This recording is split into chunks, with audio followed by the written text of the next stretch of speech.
So whether we let other people label us or we let our talents label us, it labels us. We are Yeah. all complex individuals. And a lot of times we shut parts of us down because we get that label from ourselves or from other people. The people who are watching this, you're doing it. It gets easier. I am Kyle Kittleson with MedCircle. Welcome to our YouTube channel. Make sure you subscribe below and give this video a thumbs up. It not only supports the channel, but helps spread these important mental health conversations with others that need it. Thanks for helping. Today, I'm with Ginger Z, the chief meteorologist at Good Morning America. She's author of many books. Her second one, A Little Closer to Home, is coming out very soon. Ginger Z, thank you for being here to talk about mental health. Thank you. This is my new favorite thing to talk about because it keeps me accountable because it Yes. is all part of the story, right? Well, why do you talk about this? Some people have trouble opening up about their mental health with their therapist, let alone putting it all into a book or being very public like you have. Selfishly, because every time I do, I get better. And that is part of the transparency that is the part of my healing that works. And then how wonderful I got to see the other side that you hear a lot, sounds cliche, but it helps other people. It really helps other people. After I wrote my first book, I got hundreds, if not thousands, hundreds that said everything but you saved my life. Like when Mhm. someone says you saved my life, I'm not a first responder. I'm not, but if I can be a communicator of science in meteorology, I've realized now I can be a communicator of the psychology that I've been learning. And that's one of my talents. And I Yeah. have to be proud of that and say, okay, well, this is part of my story now. And too bad you're going to get it. Yeah. What is really riveting is how open you are about your childhood and your obstacles with mental health, specifically about struggling with depression. Can you tell us when you were diagnosed with depression and what it was like growing up with that? I wasn't diagnosed with depression until I was in college. And Mm. so it would have been early 20s, maybe Mhm. late 19 or 20, somewhere around there. But of course, there were absolute indications prior and some really big red flags that probably should have been seen. For me, I also was narcoleptic and was not diagnosed. And those two things work hand in hand. And especially after I did get medication for my narcolepsy, that's when my depression was most evident because my highs were higher and my lows were lower.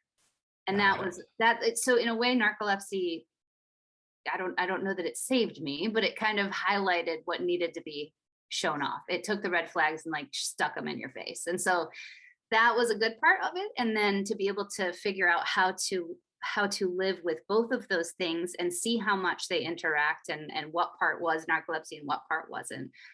That's been a lifelong journey. And here I am still trying to figure it Yeah, out. as we all are. Did you Mhm. feel when you were a kid that there was look, I was diagnosed with depression when I was 9, but I felt different even before that. Mhm. Did you ever feel different but couldn't pinpoint what it was and then finding out later, oh, that was depression this whole time? And I thought more than even what I felt was depression, I thought I didn't know who the person in the mirror was. This is Yeah. something that I've had to still deal with, but I'm getting better at understanding who that person is because that confusion of my identity would be even physical or literal, where I would be staring in a mirror and be like, huh, is that me? Not even just by looks, but like, and then how do you, if you don't know yourself in a mirror, how do you genuinely know what you think or believe or want, or how to express that or communicate that when you do finally find it to someone? And so Mhm. the delay of my emotional regulation or ability to share my actual true emotion is probably the part that I remember the earliest. And I write about it in my new book. I really, as many people do, felt like two people. And there was the person who I think I am, and I feel like it fits my namesake. My namesake is for Ginger, the movie star on Gilligan's Island, who Mhm. seemed full of confidence and was beautiful, and she was a movie star, so she stood in front of what you think of on the surface. but actually on the inside is probably much more like a real movie star, very insecure, vulnerable, and not, sure of themselves. But also that Ginger part of me, and I in my book I use Renee, which is my middle name, as kind of my alter ego. So like the Beyonce to the Sasha Fierce. And thank you for the reference that I welcome. totally get. Yes. You're welcome. Yeah. And Beyonce says that all the time. She says, that's not me. I go play a character who is Sasha Fierce, and I can, dance better than anyone and sing better than anyone. And then she's incredibly quiet and humble and muted more, and probably I don't know her, but I imagine much more like anyone who has a little bit of social anxiety and doesn't really feel comfortable in that. And so that's strange when somebody's able to do both of those things. But I think a lot of times that happens when you have a public facing job or an on-camera job. And so, but I felt that division of Ginger and Renee as early as 6. What I've worked really hard to find, and I think that's where my identity diffusion would have begun. And I wish I would have understood why it started then, instead of why it was gelling together as most people's do. And at least gels together. It might grow a little erroneously at one point in some people, but there's growth. Mine was stunted or separated for a lot of that time. And a lot of it has to do with when my parents divorced when I was 7. Knowing now scientifically our identity starts fusing at the age of 7, like duh, and I'm not blaming. The nice part about what else I go into my new book is I'm not blaming my parents for as much these days. It's not them, it's how my reaction was to it. Of course, they could have done many things much better, but the ability for us to take ownership over the things that happen beyond that point, when my depression and my, personality disorder was separated, for the ability for me to not attack it, like I didn't understand I don't know that the help was even there that I needed at that moment. But that's something that I can take off of all of us, because I just don't think that it was the 80s. Wait, you're saying that you got this, personality disorder, this depression, and you were attacking yourself because of it. Yes. Is that what you're saying? Got it. Very much so. Instead of realizing that I needed the help or being able to find the help, if the help was even there, I don't know that it was because of the time. And so now looking at it with incredible therapist and someone who has helped me to fuse my identity again, finally starting to, what a wild ride to be able to go on. And so I'm taking some of the onus off my parents, because a lot of the things I've dealt with since in my deepest, darkest depression were, yes, based on that identity diffusion and the inability to regulate my emotions or to share them. But it was also because of trauma that happened that my parents had nothing to do with, and those traumas that it's so easy to say, yeah, my parents did. It's blame your parents is easy. It's a very comfortable place because they're not going anywhere. Yeah. And yes, they have. I'm a parent now. I realize I'm not free and clear of everything, but I also can't control everything. And they couldn't have done, this much more that would have stopped me from being assaulted or stopped something else that was super traumatic in my future from happening. And I think those things, once you start to separate those and realize there's a lot that happens in your childhood, but there's a lot that happens in your adulthood too. Yeah. You mentioned you're a mother. What are the mistakes that you're hoping not to make with your children, if you even want to call them mistakes? And then what are you trying to do that your parents did that you really liked? What will you continue on with your children?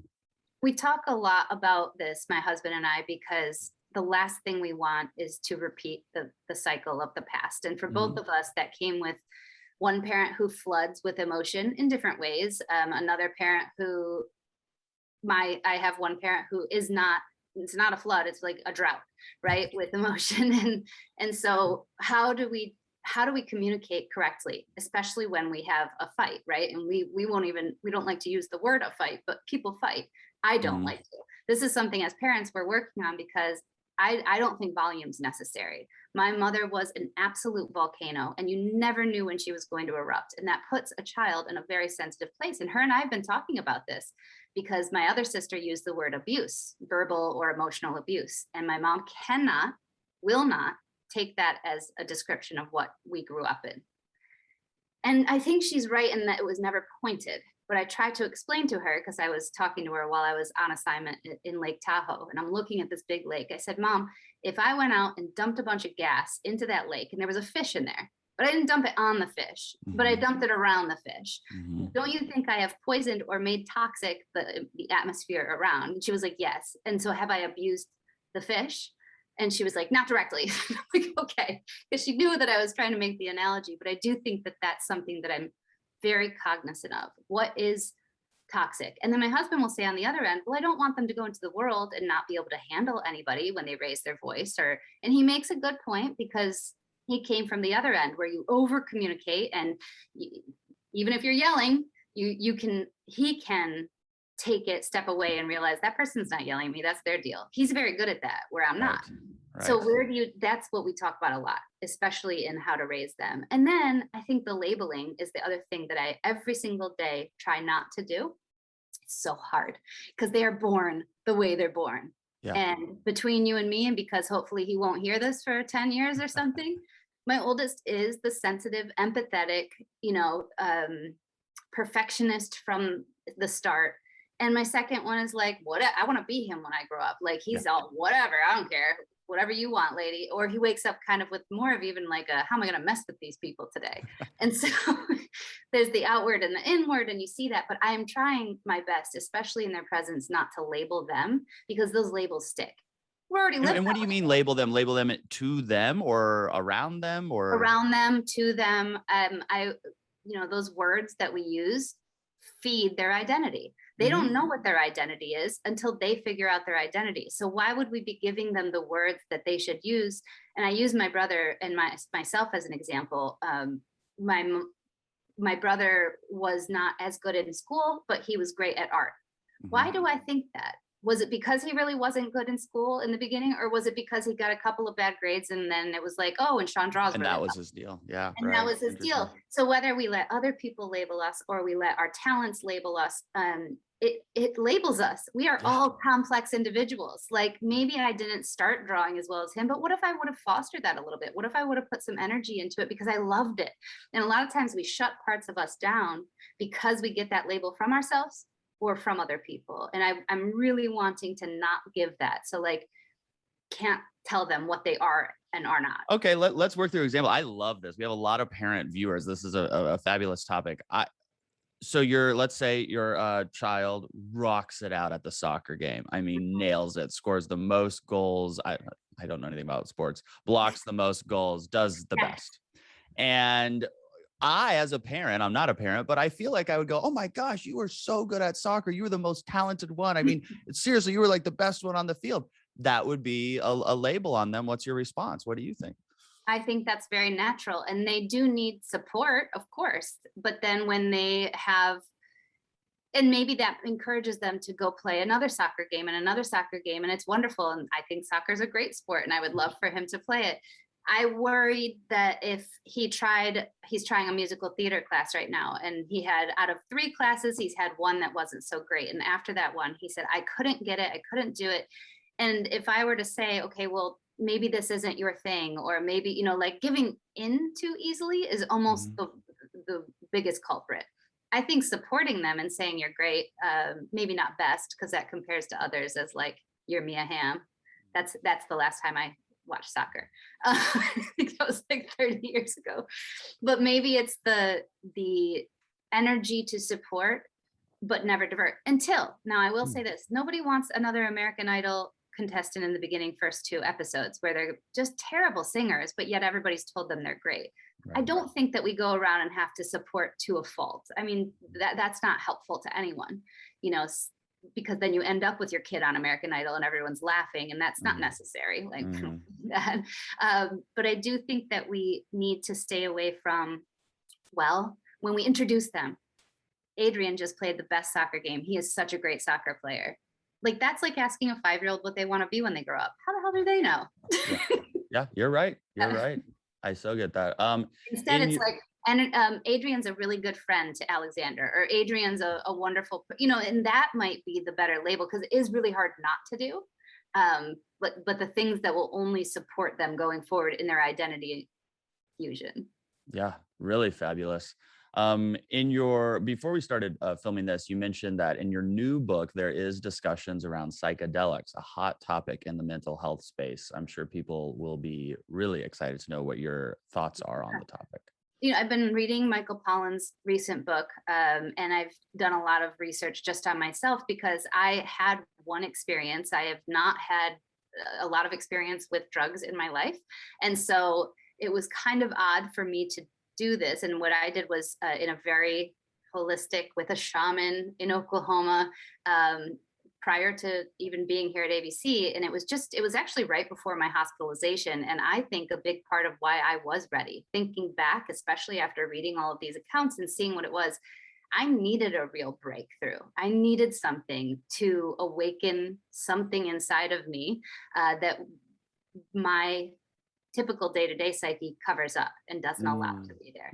And so I did peyote, and that peyote experience, while I would not need to do it again, like I'm good, I do think that in my mental health journey is another thing that I wasn't giving enough gravity to, wasn't realizing how, if I think about the timing of where it was, especially now seeing the science behind it and seeing the microdosing that's working for people with PTSD, working for people, especially in these extreme circumstances under high supervision and all of the things that should be happening. I love the idea that there might be something different and more natural that could make a real breakthrough for somebody to get them jump started. Maybe that's what it is. I'm not an expert in it whatsoever, but I am constantly consuming and learning because there are people who have been working on this for 150 years. This is not a new concept. It got vilified in the 60s. And then it's kind of taking this comeback to, and there, of course, there are too far with everything. I don't think everybody should start microdosing, all the different types, the LSDs and stuff. That's not a world we should all live in. But is there a future where a doctor who is expert in this can help you to make a breakthrough and then follow it with tons of therapy? That would be really exciting. And how lucky that I just fell into that, and my experience with peyote was just that. It broke down my own labels of myself and the world. And it set my expectation differently. It opened me so deeply and allowed me to have the most meditative moment. Like, I'd heard of meditation, but I have a goal now. And it's what I felt that day. That's what meditation should be. It should be the freedom and the openness and the pure love. I'm telling you, pure love for myself, for everything down to the to the water bugs that I was watching for an hour in a puddle, and was pretty sure they all had names and they all had like a post office that I was watching.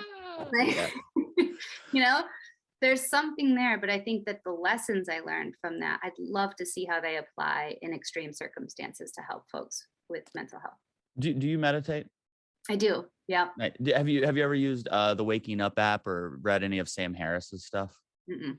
He's like the big meditation guy right now. A ton of our MedCircle members have been emailing about him. So, but anyway, two more questions for you, Ginger. What is, I remember when you and I first talked about your first book, Natural Disaster, you talked about a therapist you saw, kind of an emotionless man who really said, Ginger, we're going to get to the point here. You're not going to get away with your little denial or any of that.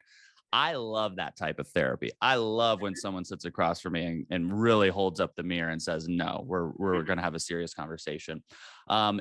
So my question is, are you still seeing that guy? And what does your current therapy regimen look like? Is it still really based in that logic?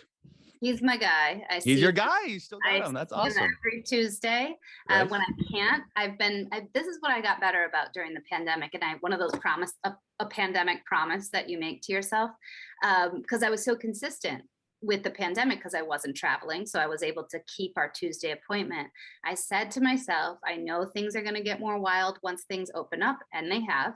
Yeah. But what I've done is worked with him in a very simple state of, hey, if that comes up and there's a hurricane and I have to leave on a Sunday and I can tell you that, can we move to a Wednesday or Thursday? I mean, it sounds really easy, but it's kind of like, and as I always say, it's like my workouts. If I know that a day is not going to be a day where I'm going to get 45 minutes of time to work out my body, I have to have that hour to work out my mind with my personal trainer of my brain. So I'm not missing a training session and unless there's some sort of, crazy circumstance. Right. And so that has been a pandemic promise that I've pretty much been able to follow through with. And especially because I told him that I want that to be a part of his, keeping me accountable.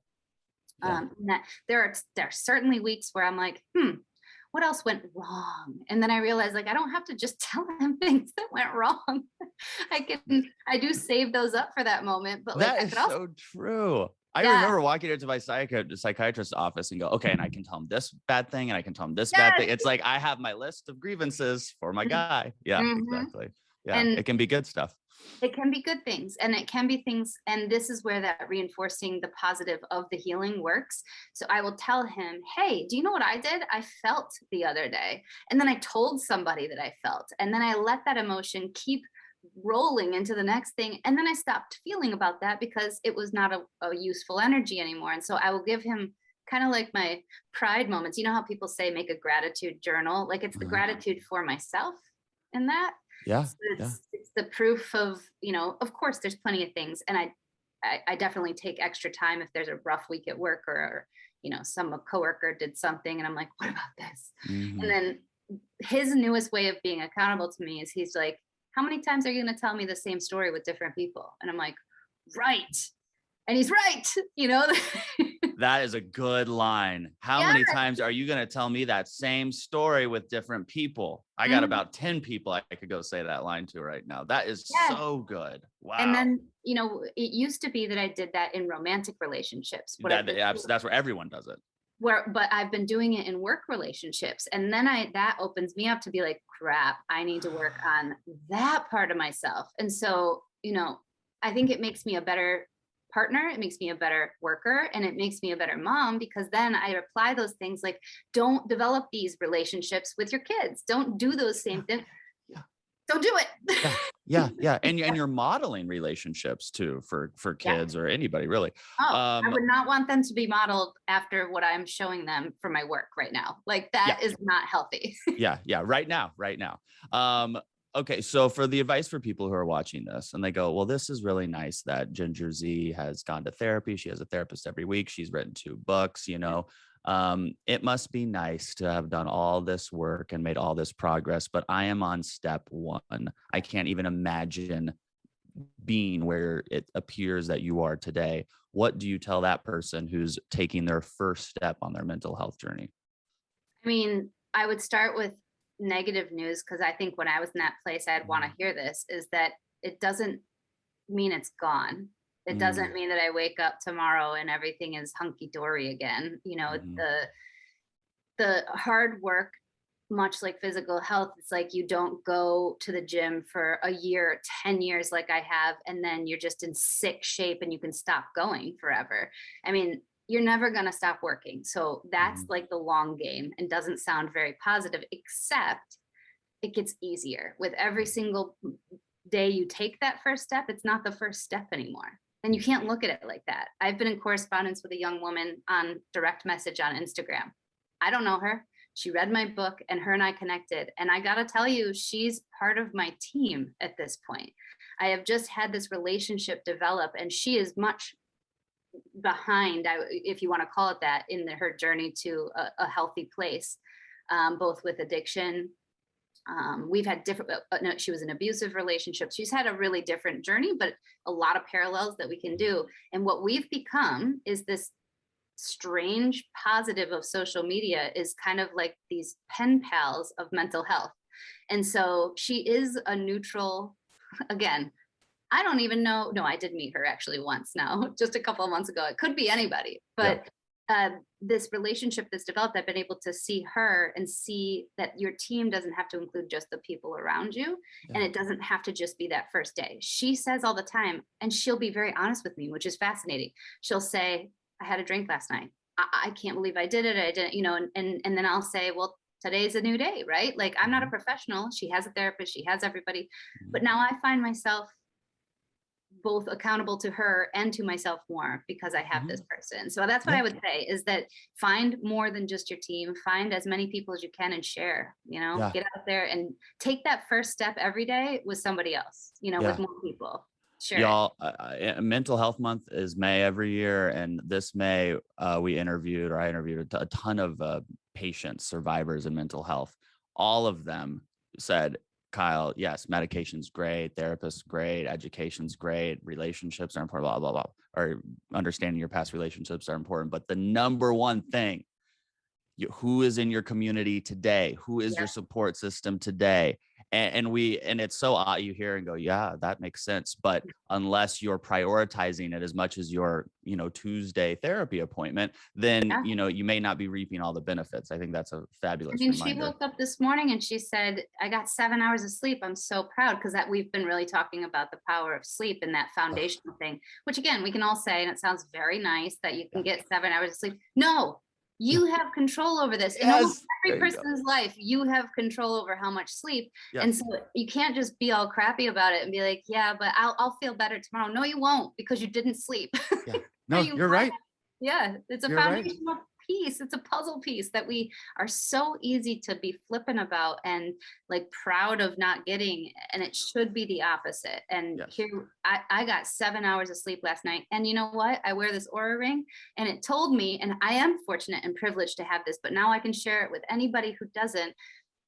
Sugar and alcohol affect my sleep. I knew that. I see Dr. Ashton talking about every day. Do you know what I had yesterday? Sugar and alcohol. My 7 hours became like 5.5 to my ring. Yeah. So, Yeah. no, And look, you're a freaking it. science woman. You I backed it up know. with the science. Yeah, there it is. Yeah.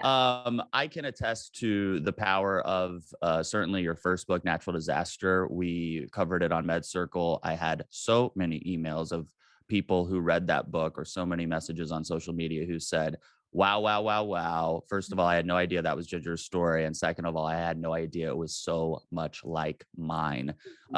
It is very relatable. We're going to link to that in the description of this video. You can also pre-order her next book a little closer to home using the links below this video. Unless it's January 2022 and you're watching this, you can just go buy it right now. Pre-order's It's a new done, one. baby. That's all done. Ginger, you are a light in this world. I appreciate you. And really, a lot of people say they are mental health advocates because, they told a couple people that they got anxiety once. You are a real mental health advocate. You lay it all out on the table. And when people see that, they have a deep breath and they get the permission and the motivation to take whatever that next step is. So thank you for truly being an advocate.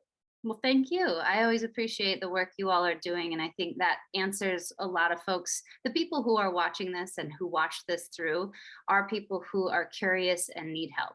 Yes.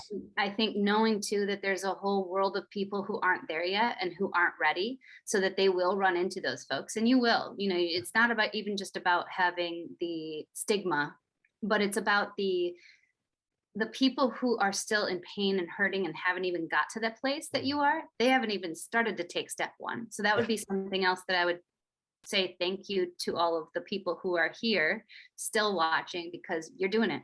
Yeah. You've Yeah. done this, Yeah. so congratulations. Yeah. Yeah. Fabulous. Thank You want you to for grow. being here. Yeah. More Ginger Z with the links below. Thanks for watching. I'm Kyle Kittleson. And remember, whatever you're going through, you got this.